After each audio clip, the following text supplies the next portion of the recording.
That's real weird, Larsa. If Larsa were a man doing these same things, people would be calling for her to be locked up. Out of here. Yeah. She'd be out of here. Before we get out of here, she was giving this kid a juice box, thinking about, hey, I can't wait. Yeah, give it. And you want a Capri Sun? Word. You can't help but think that, like, you know what I mean? she probably babysitter them and all that, like. That's wild, Jack. Yeah, man, no telling, man. That's wild. Yeah, damn, them sleepovers was live, boy. I bet. That is wild. And yo, you saying stuff your like mom came downstairs wearing nothing. I thought it was a dream. It wasn't a dream.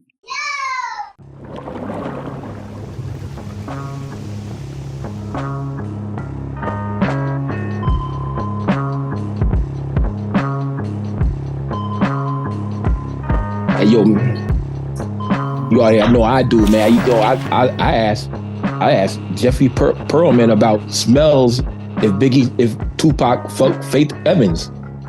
I have no shame.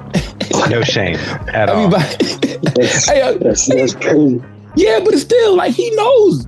Okay, J.Arr. For sure. If you go into the hold on, let me stop, PrimoJAB. Do your intro. No, hold on. Goodness if you go gracious. into a room, anyway, boom. Episode 220 from the motherfucking Abyss podcast. You know what I'm saying? Well, Karl, how you doing, man? Bob Mars out. No more stack corpses. Yes, fuck Mars. I'm doing great. Yeah. PrimoJAB's a dope shirt. Yeah, man. Shout out to Press Collecting, bro. I'm doing all right, man. You know, Yeah. Hey, man, send my stuff to the right address. I moved. Oh, yeah. Word. No, I love it, though. I had this shirt for a couple months just sitting in an abandoned mailbox. That's what's up. That's wild, man. You at the trap house. That's what you know. I thought you was out, yo. Yeah, but we got some potting to do right now, yo. I've been waiting for this interview for about 2 months. You know what I'm saying? Word. Yeah. See it on the schedule, yo. We got J.Arrr. I call him J.Arrr in the building, yo. That's right. Wilson, North Carolina, stand up. How are you, my guy? Welcome. Good, man. I'm good, man. I'm alive. I'm working. I'm, just living, man. I'm feeling pretty good, bro. How y'all? Man, I'm good, man. I'm great over here. You know what I'm saying? That's right. Now, what we was talking about before, man, Jeffrey Perlman was talking about, he interviewed people about Tupac, the whole Tupac book. So like, boom, he actually interviewed someone who said they saw Faith Evans in Tupac's apartment. Yeah. So you hit him up. He said, I fucked your bitch, whatever. So I asked him, what did you ask the person? Was there any smells? Like, what did it smell like in the room? He didn't ask that question. I'm thinking, yo, I would have, that'd be the first thing on my mind. I want to know if he really smashed. Like, word, I would have. Matter of fact. Yeah. Boom. Speaking with that, man, who are your favorite artists? I know you inspired by some North Carolina guys like Little Brother, Ninth Wonder. You know what I'm saying? Because you used to make beats and stuff. But who are you inspired by, man? Being in the Middle East. I don't call it the South. I call it the Middle East in North Carolina. Know what I mean? Inspiration, man. Some of my, I just named like my top 5 like guys. It's it's a weird list. What I got Luke up there. I got Rand up there, of course. Yeah, Ransom. Elzai, yeah. Oh, hell yeah. That's why we likes. Yeah, I know that. You do Elzai. Yeah, I love Elzai. Yep. I think he was a goat. Elzai, Blue and Exile. Yep. And more recently, man, Vega 7, man. So, yeah, shout out to Vega 7. Yeah. Like, those those are people that I can hear and just instantly start, thinking the lines and whatnot. So, yeah. Well, that's what that joint you got with Vega, Higher. Yeah. That shit is fire. Like bars. Yeah, that shit is fire, man. Joints. Yeah. Actually, got a bunch, yeah. Mm-hmm. Yeah, but that was the first one we did, I think. That's the first one? Where? Yeah, I think it was the first one we connected on. Yeah, that's a good ass way to start the relationship. So, hey, I got a question as far as that then, bro. I mean, it's like just even from the list you just named, I mean, these are people like I think when you ask a lot of people who inspires them it's people that they don't even really work with like that. But you talking about, I mean, between Ransom and Vega, these are your kind of your road dogs, man. Like they all are in the same universe working all the time, man. So like, how does that feel to, really be able to be inspired by the people you're around and really, be on some steel sharp and steel shit? I mean, it makes it better, even better, because I can actually talk to these guys. You know what I mean? Well, those two anyway, out of the list. Yeah. But yeah, like, we send each other stuff, all the time. So, I mean, I'm sure it's mutual. Yeah, it is. We've talked about it. So yeah, I love it, man. Yeah, it's pretty dope. Especially in this, because it's kind of hard for me. Like sometimes it's hard for me to, think about the music. Like I'm always working and doing other stuff, so I get away from it real quick. I feel you're real kind of elusive as far as that, and I see what you're saying. How you kind of put it in the background, but at the same time, bro, like you kind of a legend out here, man. Like, I mean, again, going back to the company that you keep and where you pop up, I mean, you're a legend out here, bro. Like, how does that feel? Like being like you holding down a day job all of a sudden, but like you for real, you Clark Kent, but you really Superman. Honestly, I don't even look at it that way, but I appreciate that. I know. Yeah. I got my own business or whatever, like handyman stuff. So I do.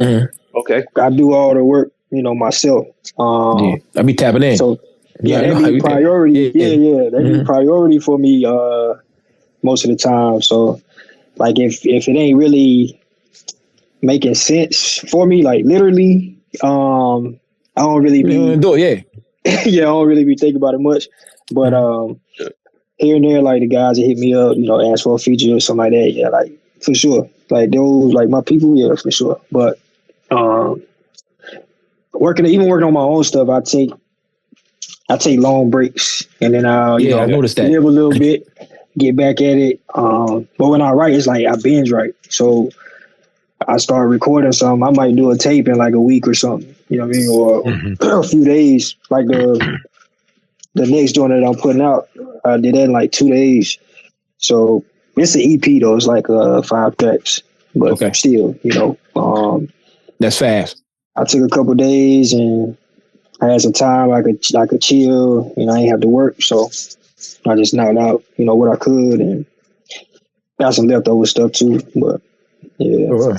Yeah, it seems like you do be going to spurts. Like you be here one day, and the next day you don't be here. The next thing you there, the next thing you're there, you upload basketball highlights. Next day you do got work highlights. Next day it's like this, and I'm like, then you like gone. It's like then you just disappear. Then I type in the name like the other day.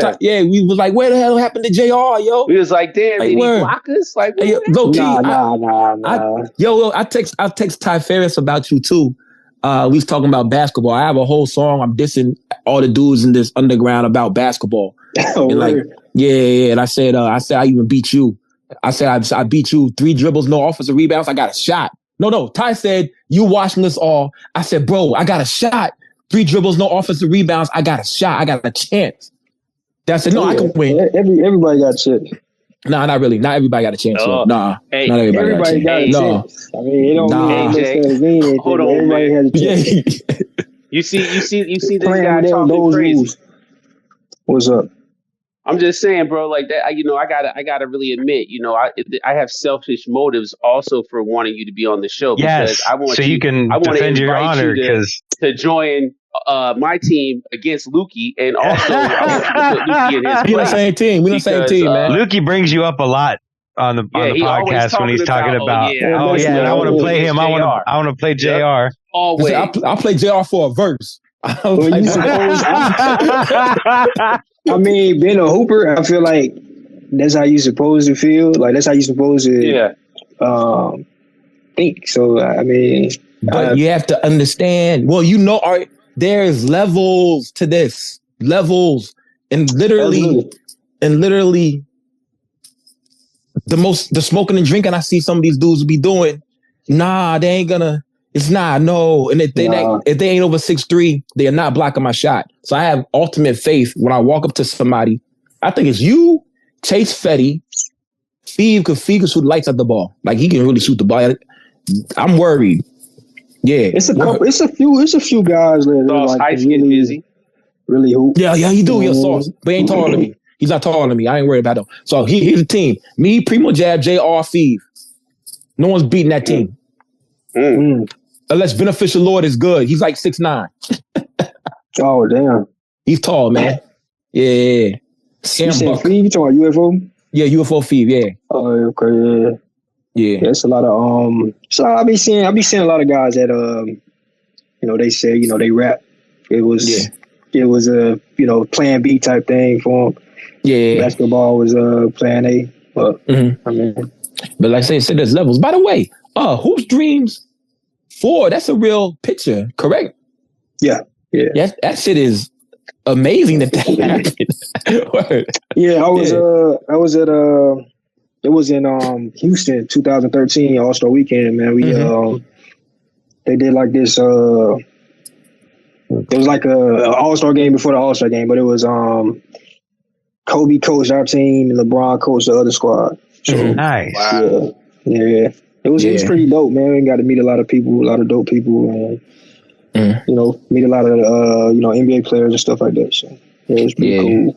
And you got one of the illest album covers, and it's before AI was popping. Yeah, for sure, man. A lot of people thought it was AI. I'm like, nah, bro. I got those.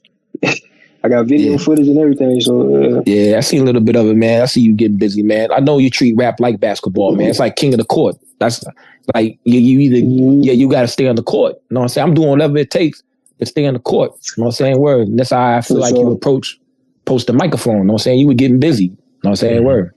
Yeah, man.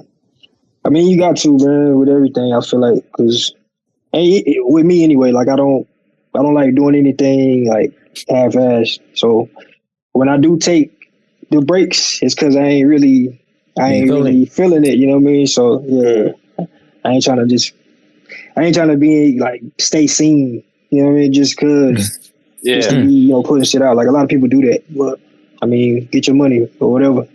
But that ain't for me. So boom, is this a break right here? My bad, PrimoJAB. I've been chilling, man. I just been focused on work, man, for real. Cause this time of year it can get kind of rough, kind of slow. You know what I mean? So yeah, I've been locked in. Indeed. But yeah, I got a tape of Villain Praise in slow motion, man. It's produced by BP Infinite. Shout out BP Infinite, man. Yeah, man. We it was supposed to drop on Halloween, actually, man. But I thought it dropped. Yeah, it was supposed to. Whatever is going on, it's out of my control. Like I don't know. I think it's out of his control as well. Industry shit, but we ain't in the industry. I don't feel like, but it's industry shit. You know what I mean? So I'm just waiting. I'm just waiting on the word from him. And I'll probably get back on. I'm definitely gonna get back on social media to promote it because I've been off of that joint. But yeah, I'm gonna get back on there to promote it whenever it does release. Right up. My bad, Jab. I know I'm hogging the interview. I'll be doing that later. No. Hey man, Lukey, I appreciate your enthusiasm and a lot of the questions that you ask. I mean, at least 99% of the questions that you ask. You don't put like the smells, the Faith Evans. I mean, that's unnecessary knowledge. I just want to know. I mean, PrimoJAB also told us about Whitney Houston farting all the time. So, I mean, we all have our moments. I'm just saying, we all have our moments. What we were talking about. They hate us because they ain't us. Go ahead. I was gonna say number one, before we got too far past it, I like the fact that you understand yourself enough and you're confident enough in what you do to know that you're like, hey man, I'm not just trying to be seen. I'm not just trying to be putting the stuff out just to say I got a bunch of stuff out. And I mean, you're very selective with as far as the amount of work you put out. Like you do EPs, man. You don't really like try to flood everything. Like, I mean, the joint with Ayo Shamir was like 10, 11 tracks, but mostly, your sweet spot is like 4 to 7 ish tracks. You know what I mean? Like you know what you want, man, and like you're not too concerned with stepping away to focus on what's really important to you, and I think that quality comes across in your sounds as well, bro. So that's dope, man. Even though, like I said, I think social media, especially in this era that we're in right now, is a great tool to use. Absolutely. And I think you got it, man. Like it's just about balancing and popping in to use it and get out. I also feel like there's something to be said for not having to force a career, because you have money, you have your business, so it truly is doing it because you want to be there and you have something that you want to say, and to do it in spurts but do it as well as you do says so much about the raw talent that you have on top of the work that you put into it. You know what I mean? But I would imagine that not having to rely on that as a sole source of income allows you to just be free and do the projects when you want to do them and how you want to do them. Yeah, for sure. Like me and Vega talk about this all the time, and like if I guess like sometimes when I first started back releasing music, I think it was like 2017. I was just, like I said, I binge, right? So I was just putting out a lot of stuff, but then I deleted everything. And the only thing I had out was like a couple features on like Ransom projects on I think the Greatest Rapper Live project and the 1% album he had. So after that, I put out a couple things, but I'm like, you drop an EP or something, or I had an album out. I dropped, and I kept, I put it out. Maybe a month or so went by, and people, asking when I was dropping something else. I'm like, damn, like, what you mean? So I'm like, yo, hold on, bro. Like, all right, that's kind of crazy to me, So you ain't even really sitting with what I just released. Right. So I just did a few EPs. I did a lot of EPs actually, but I mean, I was just releasing them little by little or whatever, and I leave it at that because I feel like the attention span is not that good. Yeah, people don't really sit. Some people do. No, I can't say it about everybody, but like most people don't really sit with the music anymore and like dissect it, like and enjoy it, man. Like and I that's how I am. Like when I listen to something, like or I hear something I like, I'm gonna know everything about it from top to bottom. You know what I mean? So yeah, man. And I listen to a lot of R&B and oldies now. Like I can't say now. I've always been that way, but now a lot more than I was. Like that's all I've been listening to really. So and especially when I create, like I don't really, like I said, I got guys that give me influence, like inspiration and stuff, but that's just like when I'm in a space where I really ain't really thinking of nothing. I ain't really got nothing's clicking. And it don't be writer's block. I feel like it just be me being lazy, not really wanting to think hard and stuff like that. But cause I mean, I can write a verse. Anything. It might be trash, but I can write a verse, like no problem. So I don't really believe in writer's block, but the creativity can lack. You know what I mean? And the quality will be terrible. So when I get in those modes, that's when I listen to those guys. But when I'm creating, I'm listening to R&B and oldies all the time because I don't want to be influenced. You know what I mean, by the other rappers that I'm listening to. Right. And people, he sound like, I don't want to hear that. You know what I mean? So I listen to those guys like when I'm in a slump, so to speak. I know you got the parallel. Being selective like that is why I think, again, like Karl was saying, bro, like it translates very well into the music you make. And even though people were like kind of bugging you, harassing you, like, yo, when's the next joint coming out or whatever, I think that just speaks a lot to the impact that you have on them. Because you can look right now on YouTube, there are like 12, 15 different playlists made by people who are just fans of yours, right? That have scoured the I didn't know YouTubes. that. Yeah, man. Yeah, they Reaction got videos. joints on there, man. A lot of reaction videos too about listening to J.Arrr, Ails from Yeah, I've seen some of those. Yeah. I've seen some of those. I think my guy Finding Lost Verses and Red Top Reaction. Those are like the main two that I seen. But yeah, I don't. Sometimes people will send me, they'll send me the links and stuff like that, and I check it out.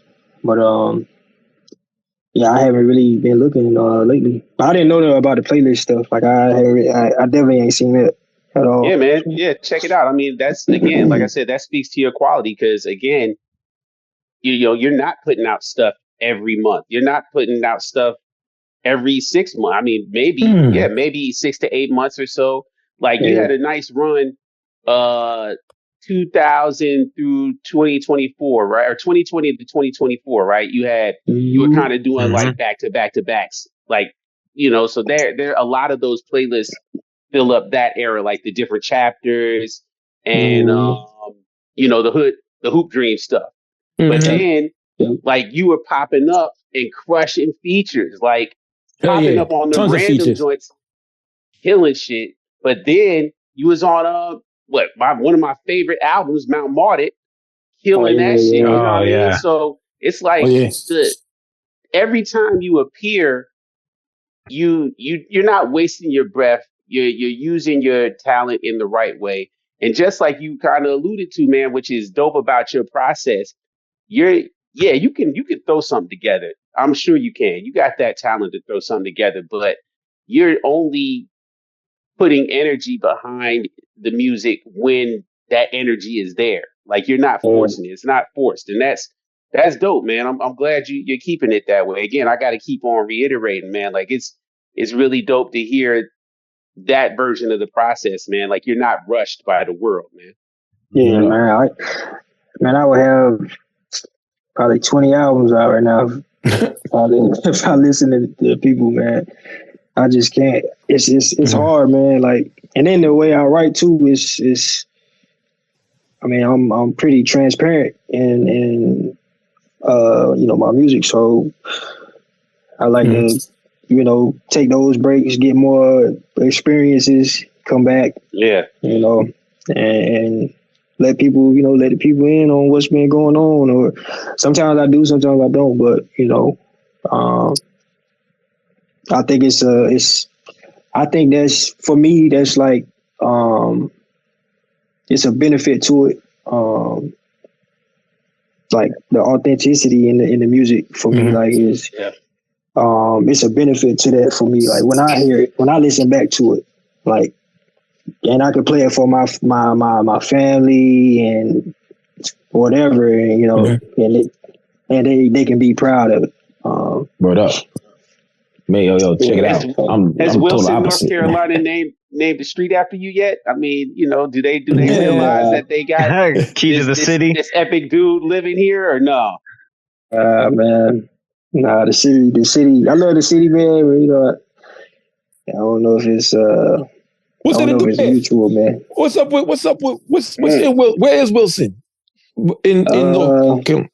It's about 40 minutes east of Raleigh, man. Like, yeah, we in a little. Well, they building a lot of stuff now, but it was like a little country town when I was a kid. Now it's more, we got a lot more stuff here now. Which is, I mean, what's population? I don't even know. Small. It's too many people though. Too many people, man. He said it's too many. I know that much. Word. Y'all are off of 95, right? Like you're close to I-95. Yep. Yeah. I'm close to 95 where I live at. But yeah, it's I don't know. It's weird, man. Like, because we got a lot of talent here, man. Like a lot of people do a lot of different stuff, and you know, it's a small town. Everybody kind of knows everybody, so I feel like if you are getting support, and it says a lot, in a sense, because a lot of people don't want to see you. You know, it's like kind of like crabs in a bucket type mentality.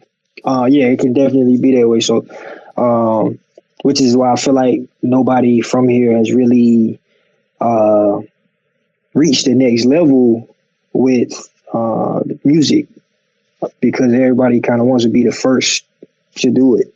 So instead of coming together, working together, you know, everybody trying to knock somebody down, post their stuff. Yeah, like and me, I support everybody, man, because it's like I don't care about it. Like I don't care to be that guy or whatever. So I support everybody. Like if they doing something that I rock with, yeah, I support it. Okay, I feel like only they had Google, Superman living there. Google says 48,579. Yeah, that's still still bigger. That's still size. Bigger, so much more bigger than DeSoto, fucking Missouri. I don't know how I ended up there. So much more bigger. Yes. Yeah, yo, that's right, Carl. I'm the R word because I remember I told you my homie Ash told me we the same tall. Yeah, that's how we're the same tall. Yeah, well, I came back to Missouri. I was like 5'8" last time I saw him. I was like 6'1", like this height right now. Oh, hey RJ, we the same tall. I said, what? That's crazy. Disgusted. You look disgusted by that. Yeah, that's the same dude that had a gun and threw it against the wall. The Glock 19 threw it against the wall and said, only buy guns. It didn't fire. I'm not dead. So yeah, word. But small towns, I get it, JR. I get the small town vibe, and it's crazy that you're an anomaly. Like that's why my homie's from North Carolina. My OG, he's from Raleigh, and he's the one who taught. He's a LaGrange. Yeah, I know what it is. I work down there sometimes. Really? Yeah. So LaGrange. Yeah. So he's from there too, and he used to get in fights down there. But he always called North Carolina the Middle East. He didn't say, "This ain't the South, bro. This is the Middle East right here, yo." We playing Onyx, bust your guns in the club and shit. Yeah. It's like it's in between, man. Like I know the people in my city, man. They mostly into that trap type music, but you got real heads too. Like yeah, but it's like it's like a secret society. Like you got to find them niggas, man. So, yeah, because when I started doing music. I started out just making beats for my brother, I remember that, you know, and whatnot, and people supported my brother. He was like a hood legend type dude. So my brother B, he passed away or whatever, you know. So a lot of people they support. Yeah, man. A lot of people supported B. You know what I mean? And but it was the type of music he was doing. And he was for the city. When I started putting out music, mine sounded completely different.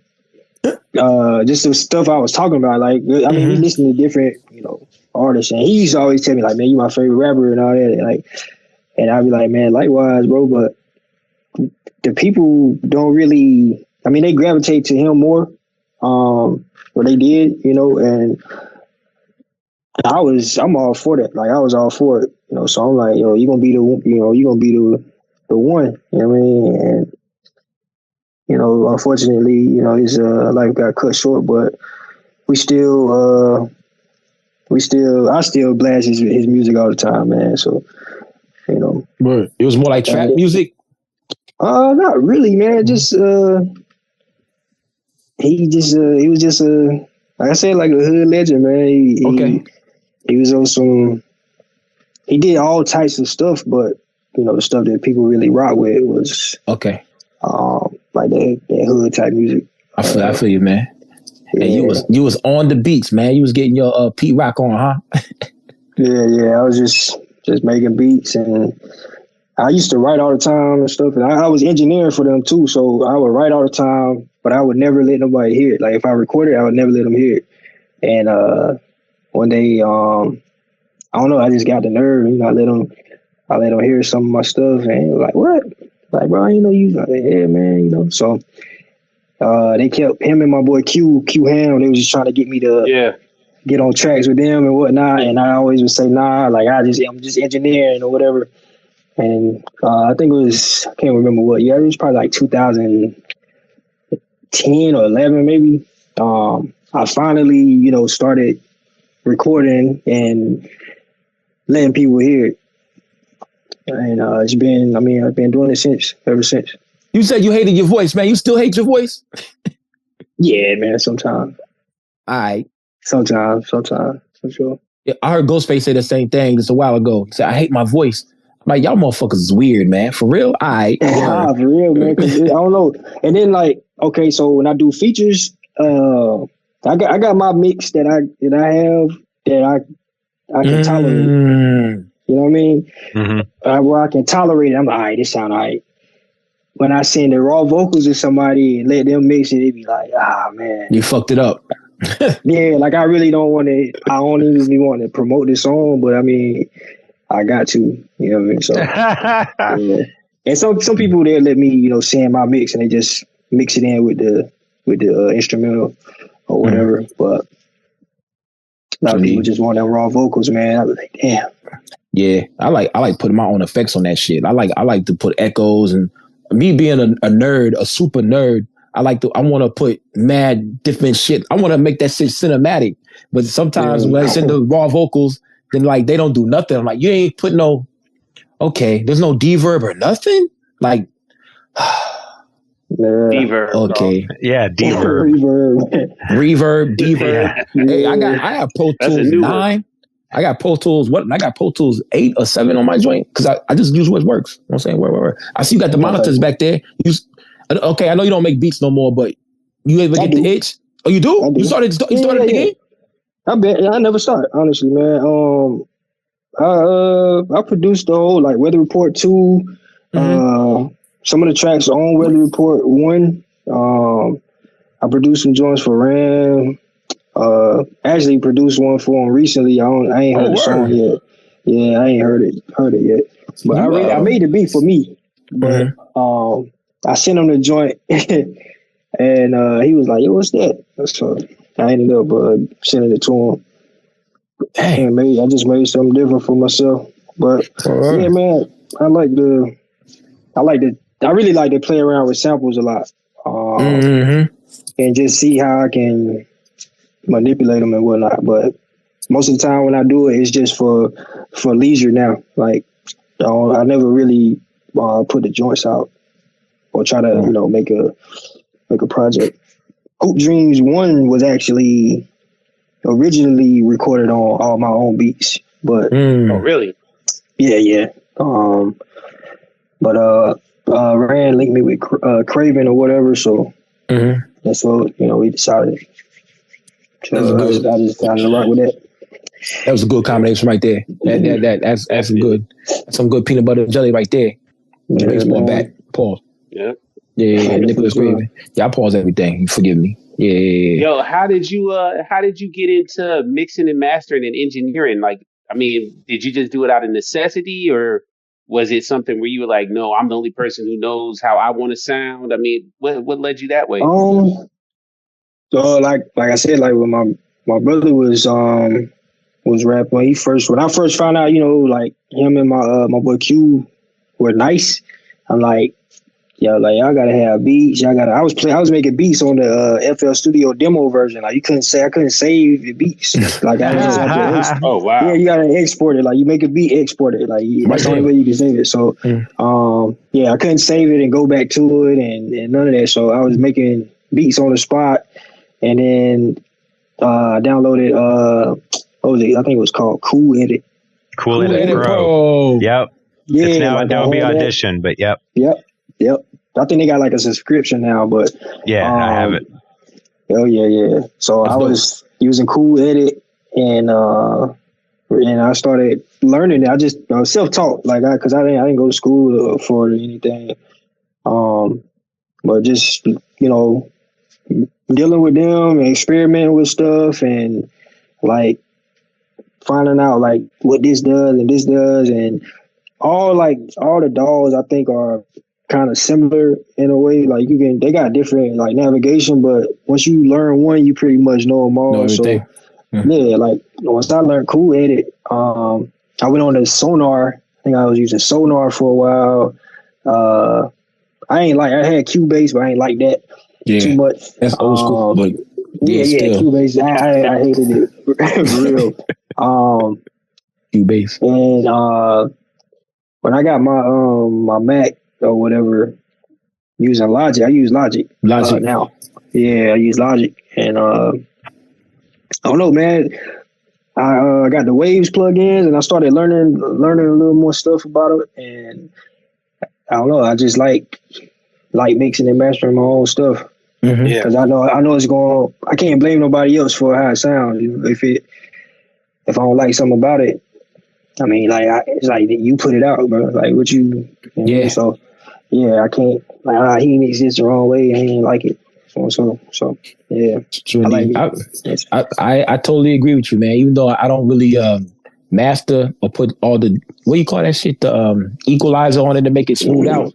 I like to focus on my own vocals. I like really doing that more than recording. I don't really like to record. If I could put the jump drive in my ear and take it out and put it in the computer, my verses, like, oh shit, think about it, like on some, I don't know, Elysium shit. I would do that and just mix it. Yeah, like for sure. Word. Yeah. I don't know, man. It's a process, man. It's a process for sure. I ain't really too big on recording either. So I always try to learn my verse, like, so I ain't got to read it. I try to learn it first and, and rap it a few times, and then I go record. So it'd be one take or two takes. I got you. Yeah, like, cause I hate it too, honestly. Yeah. And, I got a roommate, and I don't want her to hear me talking about getting some head while she downstairs. Yeah, or something like that, yelling, "Fuck you! Yeah, I'm gonna shoot you in the head," or some shit like that. And she's downstairs. Yeah, she's really, sure. Yeah, Deja is a real Christian, like a real one. Oh yeah. Hey, yo, she heard me talk about getting some pussy in the church the other day when we did that shit, and she came upstairs saying, "What days do you have the podcast?" I said, Tuesday. Okay, I'm gonna make sure I come home a little late on Tuesdays. I was like, oh, that's crazy. Oh, Lukey. Because her part downstairs, the vent is right there. She can hear all the way downstairs. Yeah.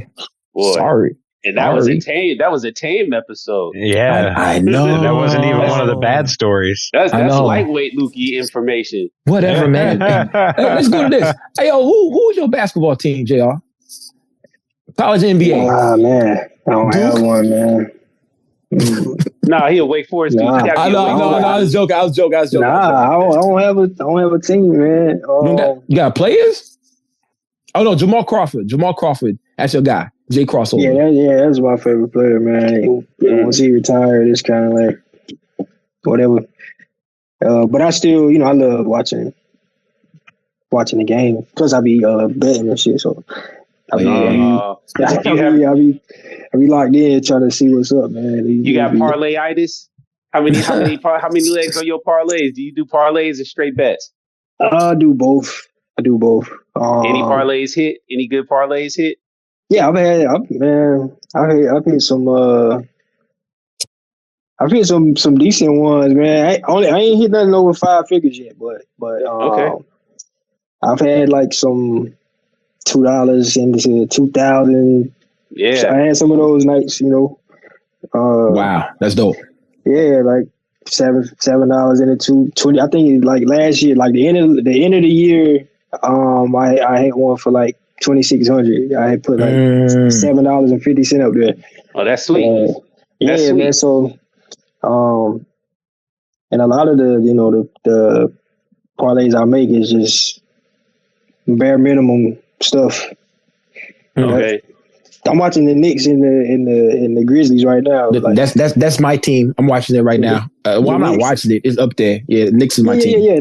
It's on. Like but bare minimum stuff that sometimes is a lot for these guys, man. I don't know why, but for the Knicks, I don't know. Nah, just for the players in general, man. Like you might take somebody for like, 2.5 rebounds, and they. Okay, so if you don't have like a specific team that you root for, we normally do a top five. Give me a starting five. Any players, any era. Who would your starting five be? Position appropriate. Okay. All right, Karl. Okay. I'm gonna judge you. I'm finna judge you so bad right now. Starting five, man. I know. I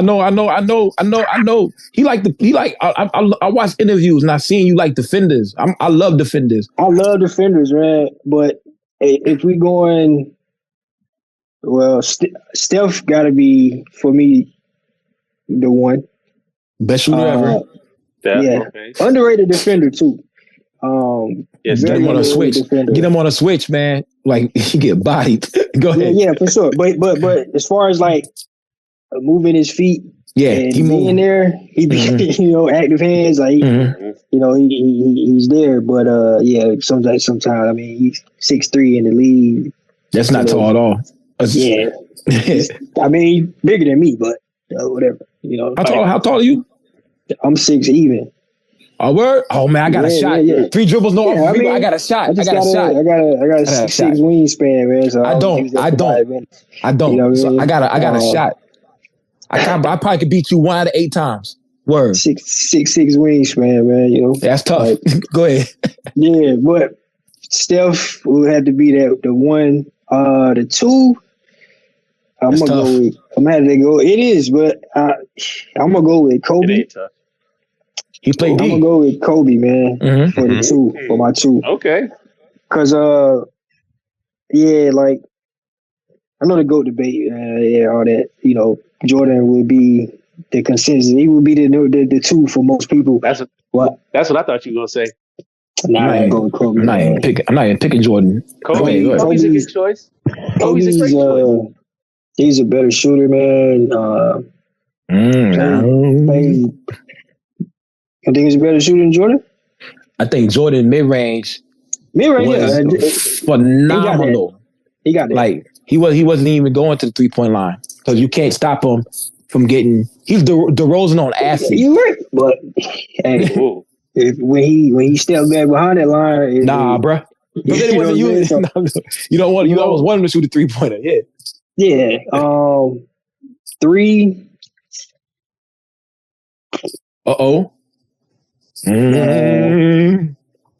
Probably LeBron.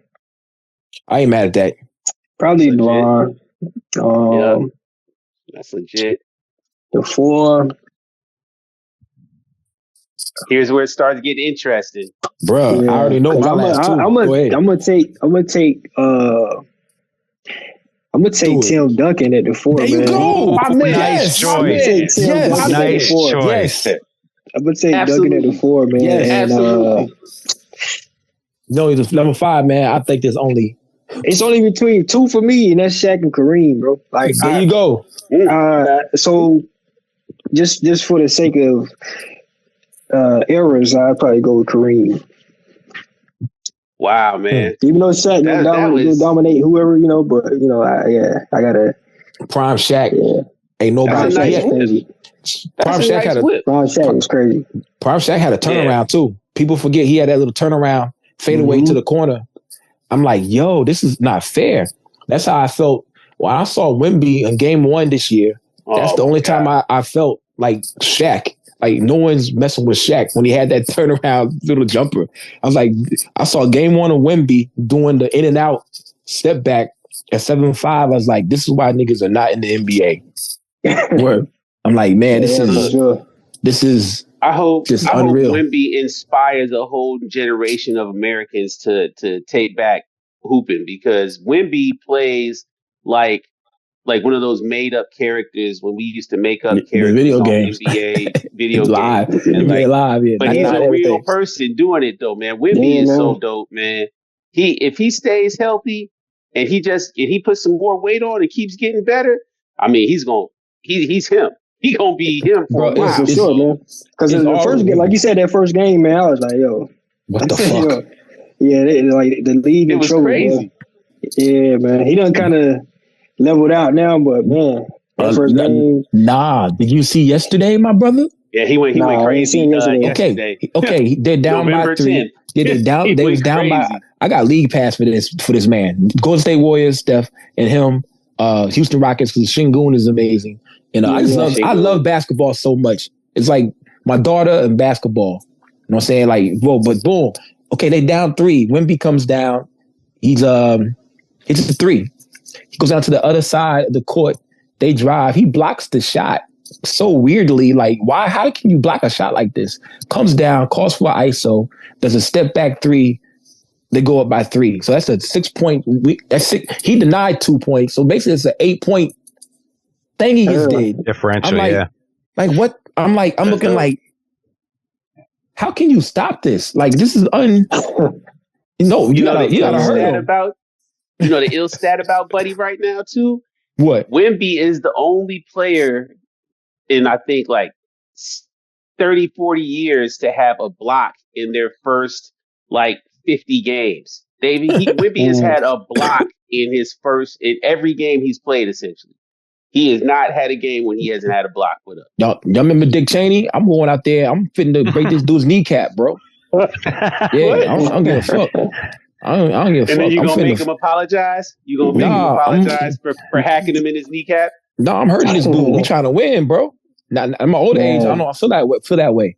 Like, let him play. But yo, I'm hurting this dude. Ain't no way I'm hurting him. You hurting people regardless. Oh yeah, JR. In case you didn't know, Lukey's a hack. Probably the most prolific hack that has touched the round ball. So just be ready for that. You know what I mean? No, I know some hacks for real. I'm not a real hack. If it's 3 dribbles, then it's not gonna be. I'm really good at 3 dribbles defensively, and I'm pretty sure you're really good at defense as well. But I'm really good at. That's what I do now. Like in my older age, I'm 42. I'm still out there running around. You know what I'm saying? I still guard the best player on the team. Usually they get a goose egg. When I'm guarding them, they don't score. We was in semifinals. Yeah, they don't do that. So that's why me, you, PrimoJAB, and Feeve.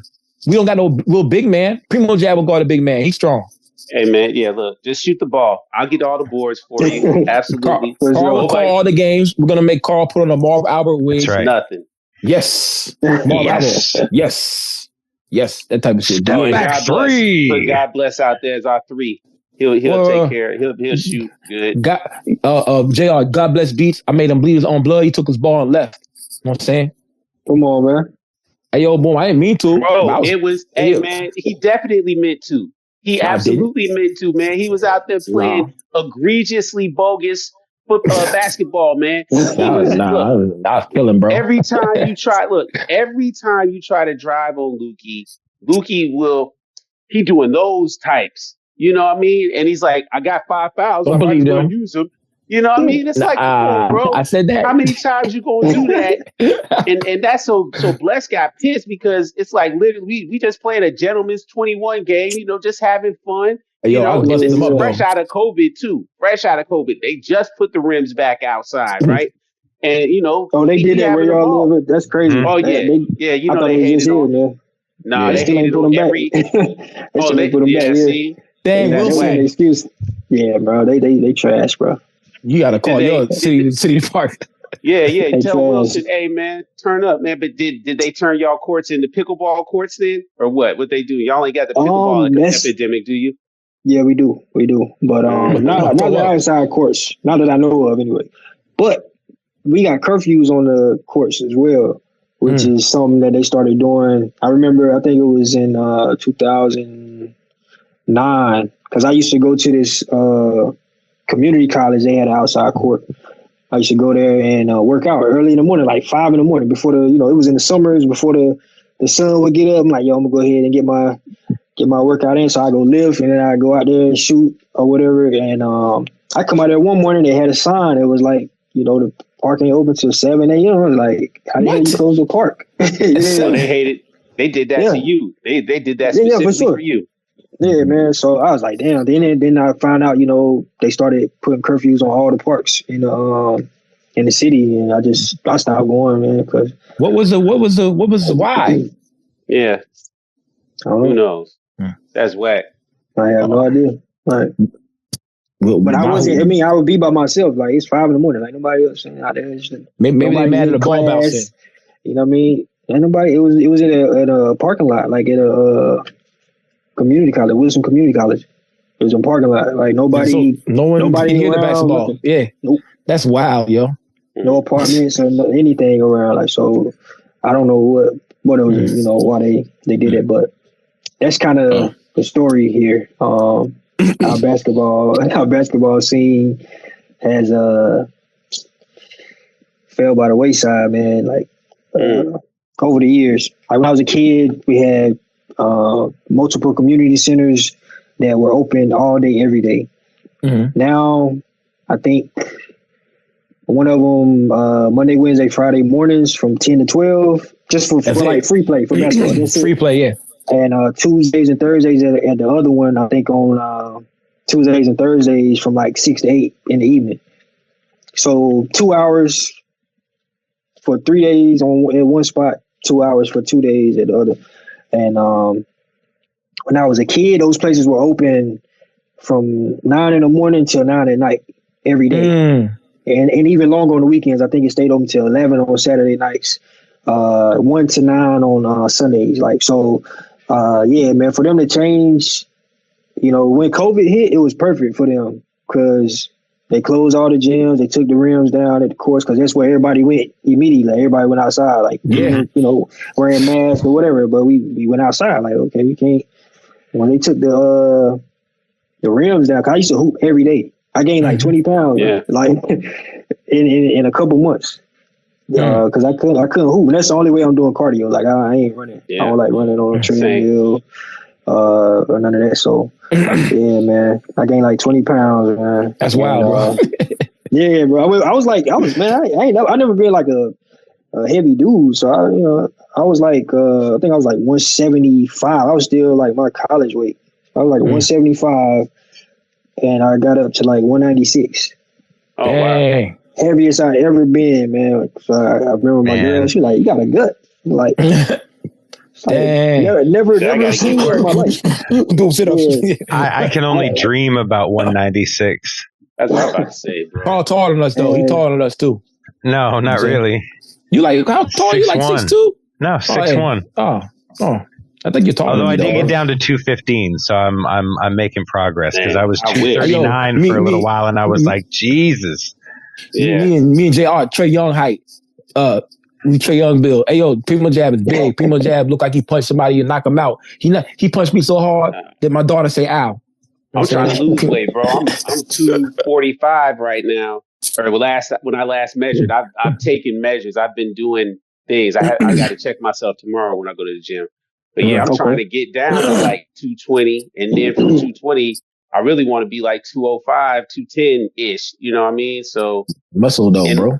Yeah. But like you said, it's the same. It's like, you know, you wake up one morning and you just look and you're like, oh, no, I got to do something. And I hate cardio too. I used to hoop heavy when I was living in Atlanta. Then I moved. You know, I live in Charlotte now. So since I've moved up here, I mean, I go to the Y. There's a decent run up there. I just haven't started running with them. I just been like lifting. I've been heavy in the gym, just lifting, and I haven't had the time. I got a son.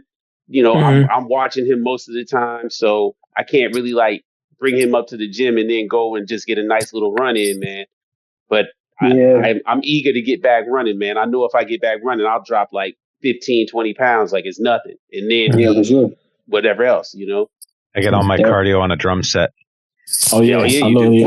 Walk away dripping. J.Arrr, your hoop story, therapy. Hey, yo, boom, J.Arrr, your hoop story about COVID is so similar to mine, man. I got depressed when they took the rim. We used to hop the fence, climb the fence to climb over there. And the rims were gone. We was like, oh, but then I had my homie. Oh, then they canceled the NCAA. Then they canceled the NBA, so there was no basketball. And I was just like, there was something wrong with me. I couldn't figure out what it was. Then my homie called me, hey, bro, are you depressed? I said, I don't think so. He said, how do you feel? I said, I don't know. I feel just bad. He was like, yo, because there's no basketball. You have to remember, we've been playing since we were 4 years old. nonstop, some type of way, and then for you not to play anyway, there's no way for you to play. He said, "Yo, come on to my house." Rough, man. He had to go at his house though. Yeah, and then he went to the gym. You wait for COVID, bro? Yeah, I bought one. Oh man, had to, like, yeah. Word. And I live in we live in an apartment complex. At the time, it was different owners. They didn't care, like, but they sold it, and the new owner he came and changed the entire look of the whole neighborhood. So he was like, no, you couldn't have stuff like that outside or whatever. So it's like, cool, whatever. But I really got it for the kids because they would be outside with basketballs, but no goal or anything. Yeah. So yeah, man. Right. So one day I just bought one and put it together, and I was like, oh, have fun, whatever. But I was out there with him sometimes, just trying to have a little fun. Couldn't run like I still ain't gonna run like can't run like you want to out there, but it was just dope to be able to put some smiles on the kids' faces, man. Yeah, we love the kids. Yeah. Trick love the kids.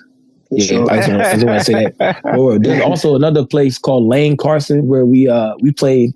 We actually we had a league games on Thursday. I still do, but after the games, we would go play afterwards at like 11 o'clock to like 3 o'clock in the morning. And so, the city, we drink beer out there. Then we clean up the park. If it wasn't in our trash, we clean the park up. But then the cops started shutting it down, and then we actually wrote the city and said what we would do. Like it was like outside of a community center. We said we're going to make meals for the kids. We do a basketball camp for the kids for free, and we make T-shirts. And they said no. And then they just kept shutting us down. Then we said, yo, we got to break into some cars like during the daytime, so like so we can get a response to some shit. Like I'm like we're like, come on, we got to do something like to make them think of since we're there at night. It's good instead of bad. Oh, y'all around, so not gonna break. But it'd be like 50 deep. Don't lose. It would be 50 deep. I met some of my closest, 3 of my closest friends right now playing at Lane Carson. Sam, Dave, I knew Dave. He went with him. Then my homie Will, 6'8", shoots threes. Call him Dirk. And Sam's Nigerian. I still play basketball. Still play basketball with these guys at playing basketball. So basketball there. Basketball, hip hop, they go together. Yeah, it just goes together, man. For sure. Also, I know you in the gospel. I could tell by the soulful beats you have. Like a lot of shit is very, very soulful. In the church, right? Yep. Yeah, me too, man. Yeah, that soul is something. It's just in us. Yeah, I'm saying word. Yeah, play the drums for a little bit too, man. Hell yeah. Karl played the drum. Yeah, I heard him say it while ago. I literally just I gave my I ain't sell it. I gave my brother I had like an electronic kit in here. Nice. I gave it to my brother because he just got back in the church and he played the keys and the drums. So I told him, you can have something at the crib to practice on. You gotta make too much noise or whatever, So I'm always jealous of church drummers. Always jealous of church drummers. Church drummers have the best chops. Church drummers have the best the rolls, and it's so amazing. Man, I know some guys, man. My cousin, I think he moved to Brazil, man. I ain't talked to him in a while, but I think he moved to Brazil. But yeah, he was living in Cali, man. But he's a drummer, man. His name Brandon Farmer. He's pretty nice, man. On that set, he been playing since he was a kid, though. Like I'm older than him, but I remember like going to his house. His grandma, she had a whole set in the living room, like a huge set just for him. Like, and he was just in there. He just being there making all the noise in the world. I'm like, yo, I can't do that in my house, bro. That's crazy. But that nigga, that's what he does now. Like, he just play the drums. Like I said, I think he moved to Brazil. Like, last time I seen him on social media, that's where he was. And he was like, so glad I moved out here. And I was like, damn, you moved out there? But yeah, I mean, that's wild, yo. Where my dad got my daughter a drum set, and I immediately like gave it to her mother to take it to her house. For sure. Yeah. And know what happened? Know what happened, y'all?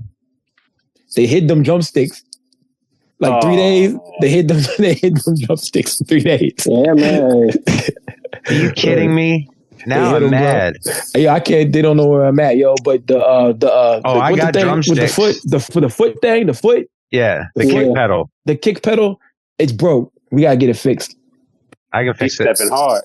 Well, we gotta get it fixed. Yeah. Well, I'll call you, Carl, see if you can walk me through. I got a T-shirt and CDs for you anyway. So that's what's up, man. That's what's up, yo. Yeah. J.Arrr. Shout out to Press Collective. Yeah, I need that. Pause. Well. So, boom, what we got? You got a villain. What's the album that was supposed to drop Halloween? A villain praise in slow motion. That's a dope title, bro. Yes, it's incredible. Sounds dope. What's the inspiration behind that, yo? Nothing, man.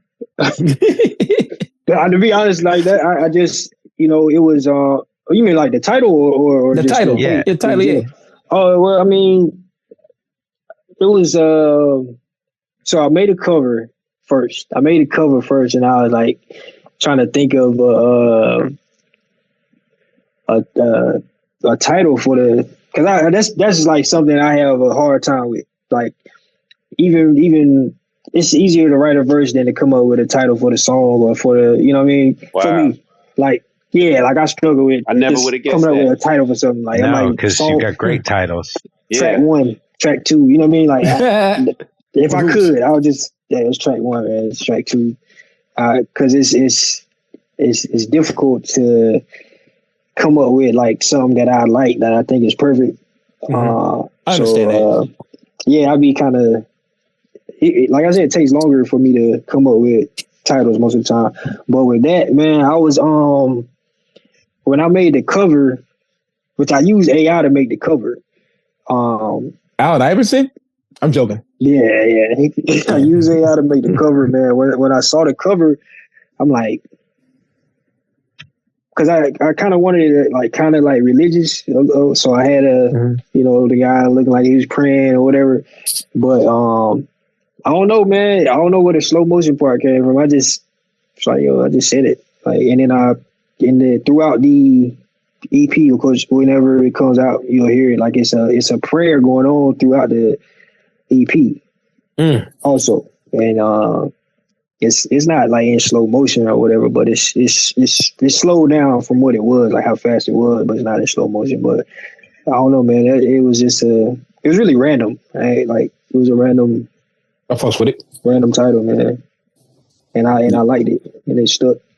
It sounds cool. Oh, that's crazy, man. I think I called it like Velvet Shadows or something at first. And I was like, nah, hell nah. So yeah, it was like, I was just trying to think of something off the wall, man. You know what I mean? So that's cool. I never thought you had a problem with the title. Yeah, titles. Because like I said, I used to make a lot of beats, and it would go from me naming them specific things to beat number 1, number 2, number 3. Like it's just I'm like, I don't know. I just started running out of names, man. Word. I think when you kept it simple, though, I mean, think about it, man. Hoop Dreams. That's Hoop Dream. That whole series. Yeah. That was on point when you came up with that as a name. That was kind of easy because it's like basketball related, you know. Yeah, but albums like Broken Easel. Yeah, Broken Easel. It's awesome. A shadow in the shade too. Yeah. Also putting the V's in the chapter joints. Last chapter. I like. When you open a Forgotten book, chapter. Yeah. It's like you know what I mean. So I turn the A's and the V's like so when you open a book, it's kind of like you can be like a V. You know what I mean? So that was purpose behind that, but the chapters, like I said, with Hoop Dreams, like they were easy because it was all mostly basketball, ball related titles. What else? Broken Easel. That was like I was trying to make some like a frustrated artist or whatever. Like my original cover, it was like a bunch of balled up paintings on the ground. Well, like of course I'm in the I'm in the chair, like my hands in my head or whatever. Like on the original cover, it was like balled up paintings and the easel. Like I was frustrated, like basically trying to make the perfect project, I guess, and not liking the outcome. I understand that. Yeah, that's where that came from. So, indeed. Bro. Something else I was gonna ask you before we transition out of here. But yo, bro, that's Hoop Dreams 1, Gas Records. Was they fucking with you? Was not like fucking with you, like fucking with you, like bro. But yeah. Man, I don't. So the guy, I didn't know the guy. Shamir introduced me to him. He linked me with him because he was like, he was starting a vinyl company and all this, and I was like, whatever, cool. But that dude was he was terrible, man. I don't know any other way to put it. Like he wasn't a good person, bro. Like, yeah, like I don't mind saying it. Like he wasn't a good person, man. He did some industry type stuff too, which I've experienced a lot. Like you have, artists. Like I was the first artist that he decided to try to work with, but he used like Shamir to bring in other people like with bigger names, and then they kind of became priority. Like, so, and he cut Shamir out completely. So it was like, yo, like, oh man, I don't even want to work with you at this point. Cause that's the only reason why I even entertained it in the first place was because of Shamir. All right. So, cause I'm bigger on like, I get his business, but I'm bigger on loyalty and stuff like, man, when it comes to things like that, like, nah, don't do like underhand stuff, man, because I'm not gonna ride with you. So like with the Hoop Dreams vinyls, I think he did 1 and 2. Like I got most of them, but finally, but a lot of people were hitting me up like, yo, I bought this, I bought the vinyl and I ain't got it yet. I'm like, I don't even. So I'm hitting him up. People hitting me up every time somebody send me a message. I screenshot it, send it them. And it went from him saying, I'm on it, bro, so to he just stopped responding. And then I got contacted by a completely different guy that I knew nothing about. Somebody he had doing the distribution in the States. And the guy just ended up sending me everything. And that's righteous. That's cool. Yeah. But you tried to make it right, yo. Right. Yeah. Like, I just, it's like, I didn't really get, money from it or anything. He did. But, it is what it is. Like I said, you live and you learn. But it's been other companies, Precision Pressing. They had Broken Easel, because those vinyls were supposed to come out. All I got was like the test presses. Ended up selling most of them. Because I don't think they sent me like 5, and I sold like 4 of them, gave the other one to my dad. And yeah, we never, we were supposed to have the vinyl when the project dropped. And just couldn't keep in touch with the guy, man. Like I was emailing him, he'd take days or weeks to email me back. And we had already paid a deposit. But it was the same thing, priority. Like they had bigger artists that they were dealing with, so they were, focused on them first. Yes, that sucks. Yeah, they fumbled their bag because look, now here you are. I mean, again, like I said earlier, man, you're the ghost of Wilson, North Carolina. You're the great legend of hip hop that just gets echoed in revered whispers in the hallways. People are like, "Oh yeah, got a J.Arrr verse on there." What? Oh man, he he's the Kaiser Sose. Another thing, that's why I rock with Bars Over BS, man. That's why I fuck with them. Shout out to Ty. I love that company, bro. Like they do like great business. They communicate with you. It's like they make the process super easy, man.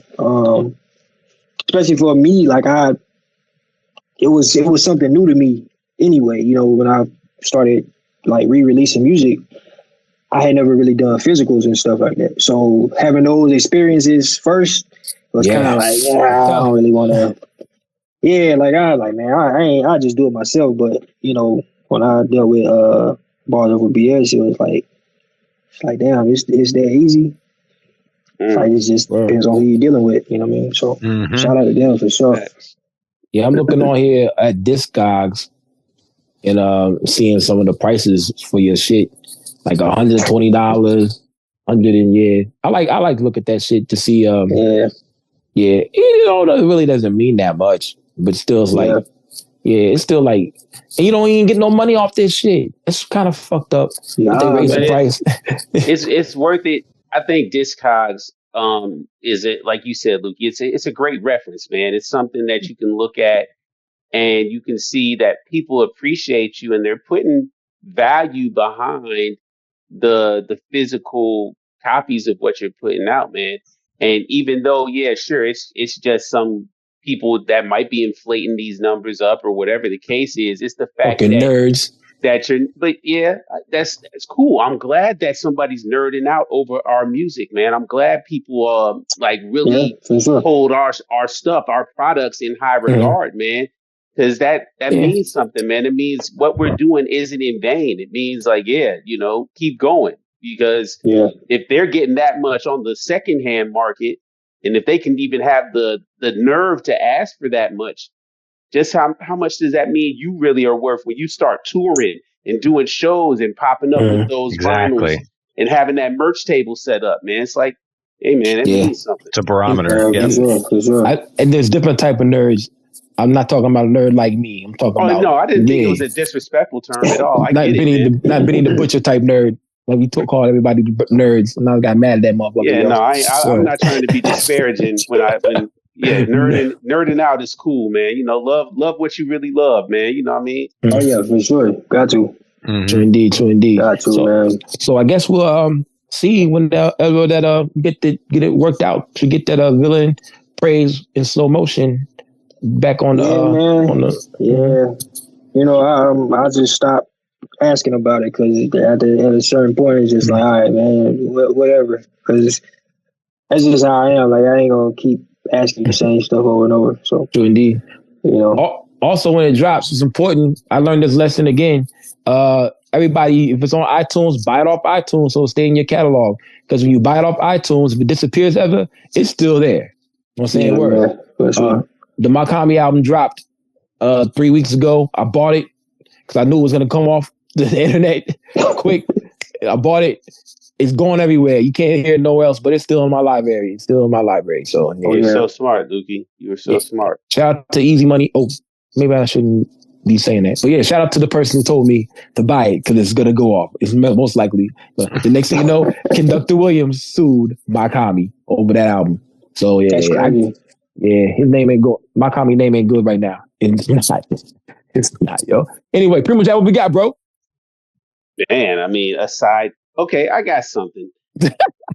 Look, aside, man, aside from your Makami update, that was hilarious. But I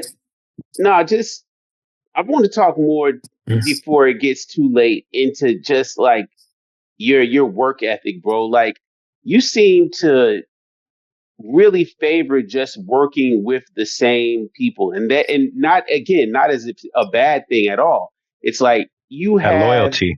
Mm-hmm. You're loyal to a certain group of people, whether it's rhyming wise or whether it's production wise. Like it's usual suspects are in your universe, man.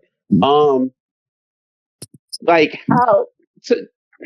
how did you link up with A.O. Shamir being down in North Carolina, and he's a New York dude?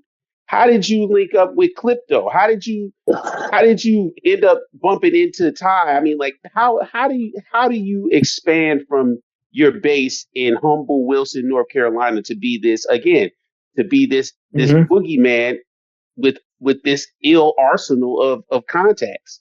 Yes. Good question. Gotta be from, I'd say, social media, ultimately, because so I met Shamir through Fabian. Oh yeah. Wow. Okay. Yeah, so me and Fabian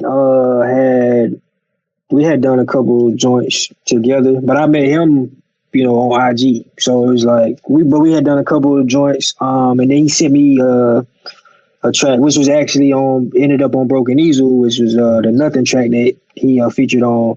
But he had sent me that joint, and it was his song originally, but it was taking a while to put it out. So I'm like, yo, what we doing this, yo? And when he sent me the joint, Shamir had produced it, and Shamir ended up reaching out to me when he heard my verse or whatever, and he sent me like some more, like a bunch of beats. So he sent me a couple pack or whatever, and I ended up using quite a few of his beats for Broken Easel. But we linked off of that first joint with Fabian, and it just went from there, honestly. Clipto, Instagram, social media. He reached out, asked could he send me some joints. I was like, yeah, for sure. And I liked the way he chopped his samples and made his loops. So yeah, we did a couple things together, man. And who was the other one you said? Shoot, who did I ask? Shamir, Clipto, somebody else. Ty Ferris. I think you said Ty. Ty Ferris, Made in Tayo. I mean, shoot, the list goes on. How'd you meet Anazi Jordan and them? How you meet Sub? You know what I mean? Like, I didn't, bro. It was all the internet, man. Like, the internet is the answer. The internet, man. Instagram, bro. Like, I guess them seeing like Ransom promote me or whatever. They like checked me. They checked out my work, and they're like, oh, like, yo, like, okay. I rock with you. What you doing? So we followed each other, and then like they reached out. Like, Substance reached out for that feature on the memorabilia track. I did a joint for Ty. He did a joint for me too on Hoop Dreams too. Cocaine. You on that? Yeah, 5. Yeah, 5. Yeah. Yep. Dope speaks for itself. Yep. Because Vega was on there too. Like he reached out. Like it's all the same characters in your cipher, man. That's crazy. That's how it happens, man. And honestly, like guys like that, like even like I Am God, like shout out I Am God, yeah. Shout them out. It's all like these guys. Like I listen to them, I'm like, they got it. Like, you know what I mean? So wanting me to be like featured on some, or reach out to me like that, because I really don't reach out to people like that for features. So if I do, I really rock with you. You know what I mean? So yeah, man. IG was pretty much how most of those relationships came about. Yeah, I think Instagram for sure. King James is your brother? Yeah, you can say that. Oh, okay. Sure. I thought it's like, from another mother, but he's from North Carolina as well? Shout out King James. He's from Wilson. He lives in Greensboro though, but he's from Wilson. Greensboro. He ain't too far from Primo. I mean, about an hour or so, I think, hour and a half, 2 hours. Yeah, Greensboro's not too far. Yeah. So he's about 3 hours from me. Yeah. Charlotte. Yes. He hoop too? Yep. He hoop too? He football player? Nah. He played. Yeah, he did play football. He look like a football player, man. He look like a football player. I don't want to get tackled by that guy. Strong as hell. Yeah. He looked big. I was like, because I was putting the voice when I saw the face. I was like, yeah, this dude right here look like he tackled the shit out of you, yo. Yeah. Form tackle. Then all of a sudden they take me. That's my guy, man. Yeah, I mean, basically a business partner for me, man. Like, honestly, like, that's what's up. We do a lot of stuff, behind the scenes or whatever, man. So, yeah.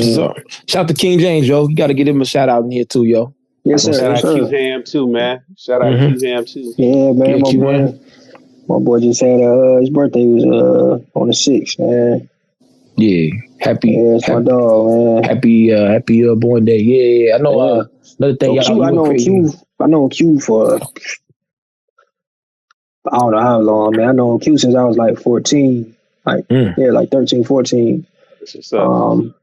Before either of us were rapping, you know what I mean. So I met Q a long time ago, man. He was, I ain't say I'm only 30, I'm 38, but yeah, man. I met him at 14.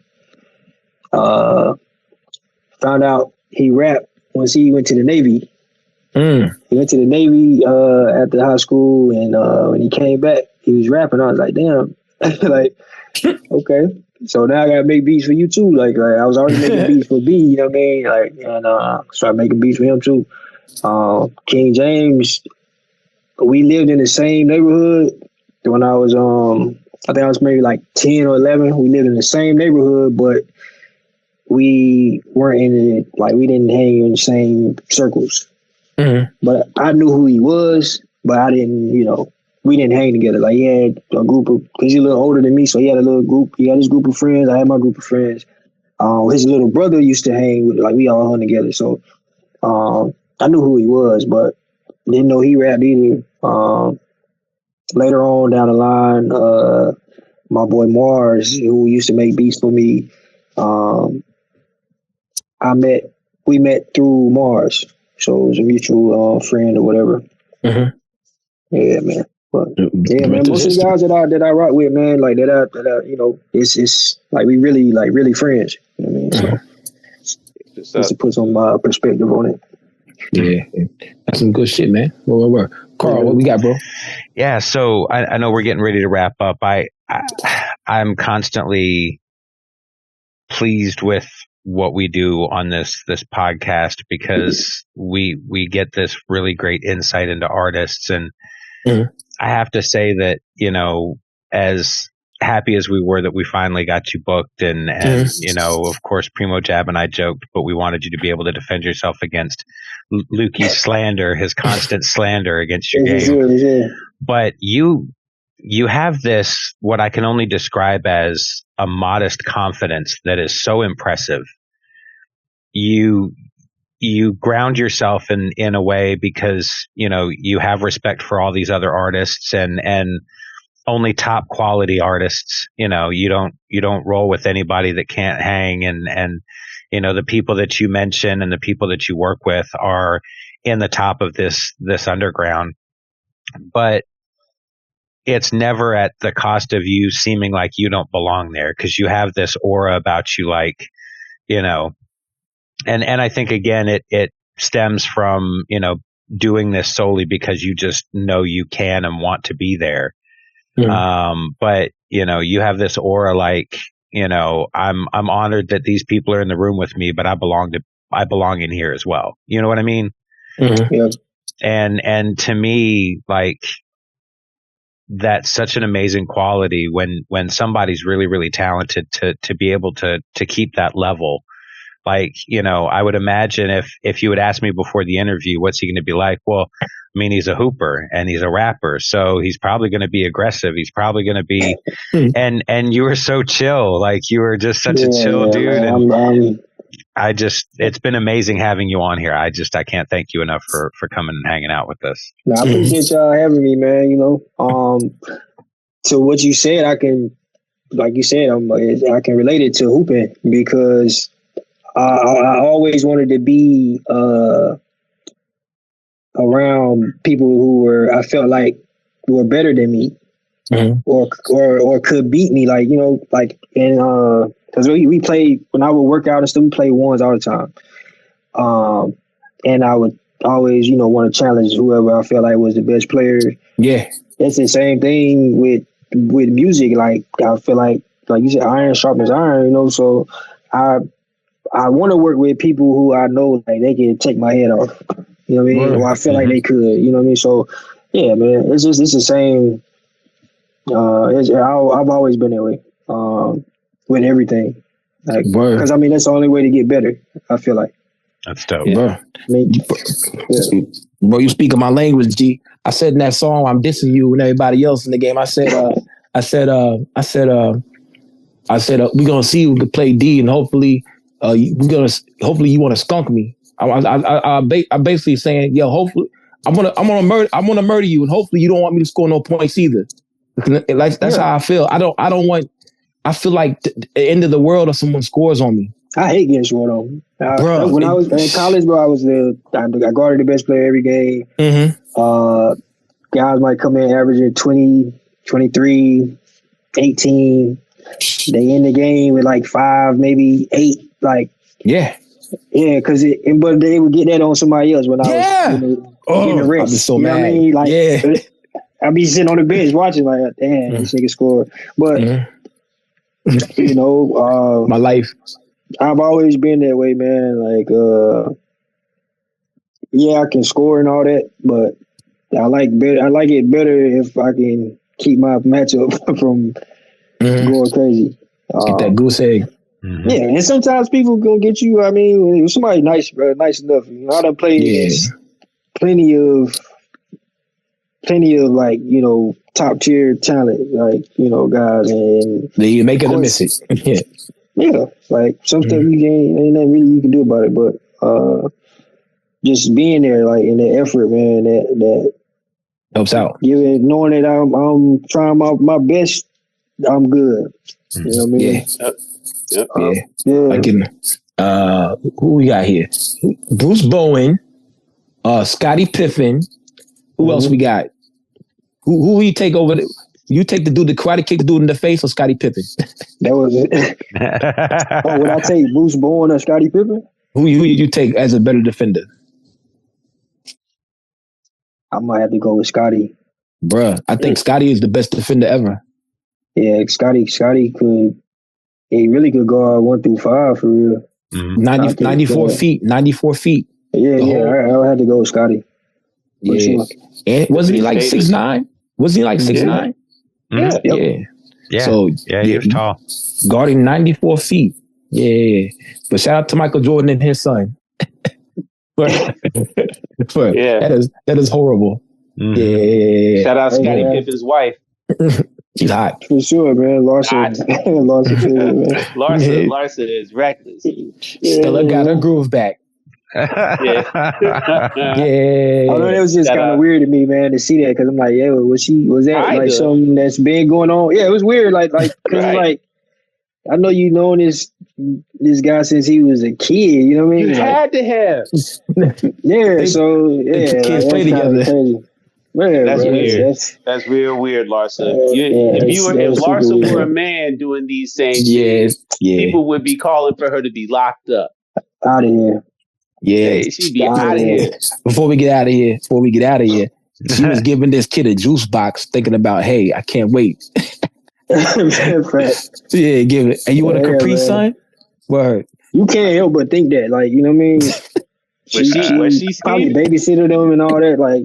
That's wild, Jack. Yeah, man, no telling, man. That's wild. Yeah, damn, them sleepovers was live, boy. I bet. That is wild. And you saying stuff your like mom came downstairs wearing nothing. I thought it was a dream. It wasn't a dream. It was all a dream. Yeah, shout out to Future too. You know what I'm saying? Word. Shout out Future. Yeah, that's the GOAT right there.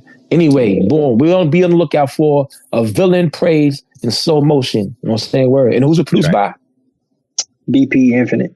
BP Infinite, yo. We be looking for that joint, yo. Another usual character. Shout out BP Infinite, boy. Yeah. That's what's up, yo. Dude, man. Real solid dude. Well, we be looking for that shit, though, man. We be looking for it. Remember, buy it off iTunes.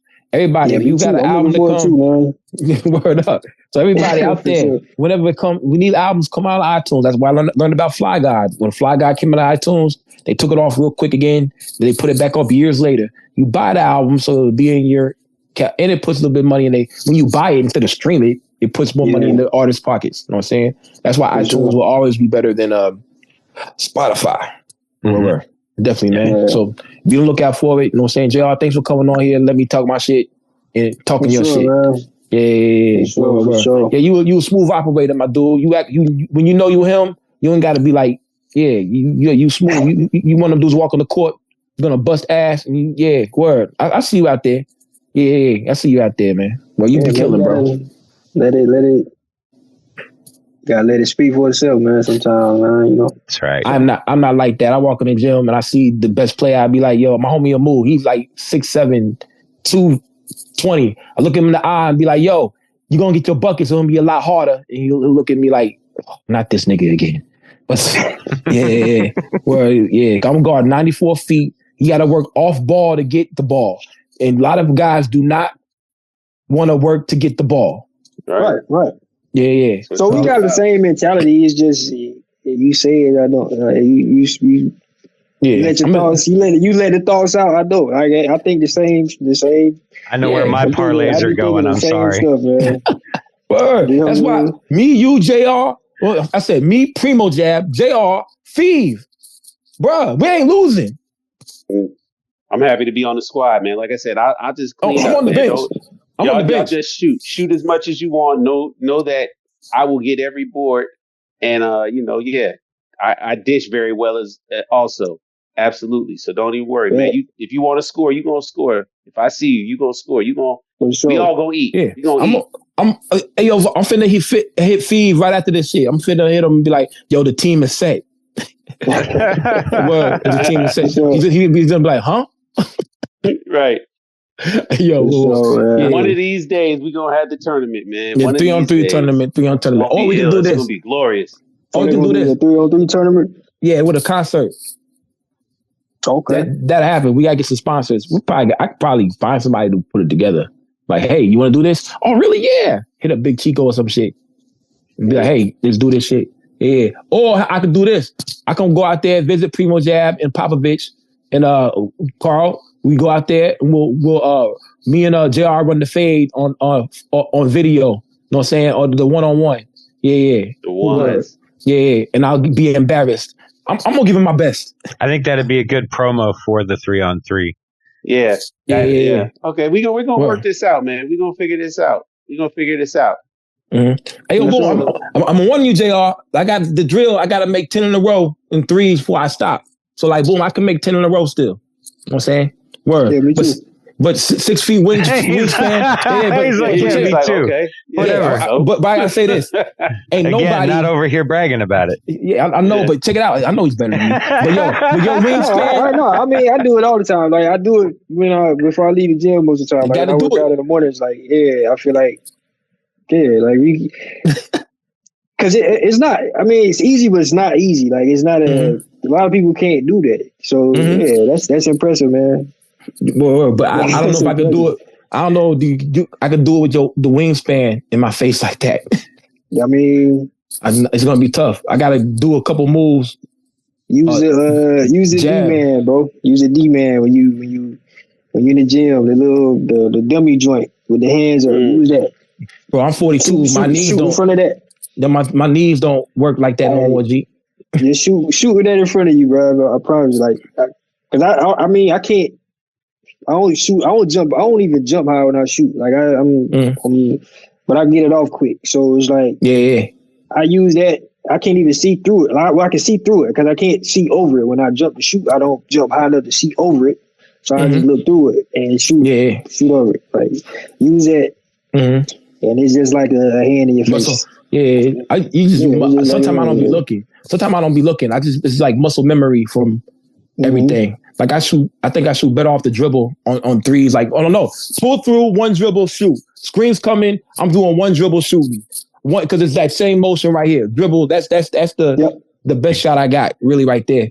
But it's one-on-one. I can't do that. And 1-on-1. I'm finna lose. You can. I don't know, man. One dribble pull-ups. We just wrecked Lukey's confidence. How do we do that? I'm a realist. No, he's fronting right now. I'm a realist. He gonna Santa Claus is not real. Act a different way. No, I'm a realist. Santa Claus ain't real. We ain't landing on the moon.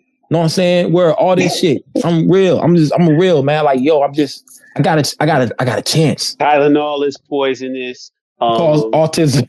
All right. Yeah, whatever else. We need to wrap this. This is going crazy now. You're right. I'm gonna hit Karl with some bad text messages in the morning with aluminum foil on my head. Water's not wet. Water's not wet. How many times have I gotten that text? Hey, yo, not anymore. I stopped.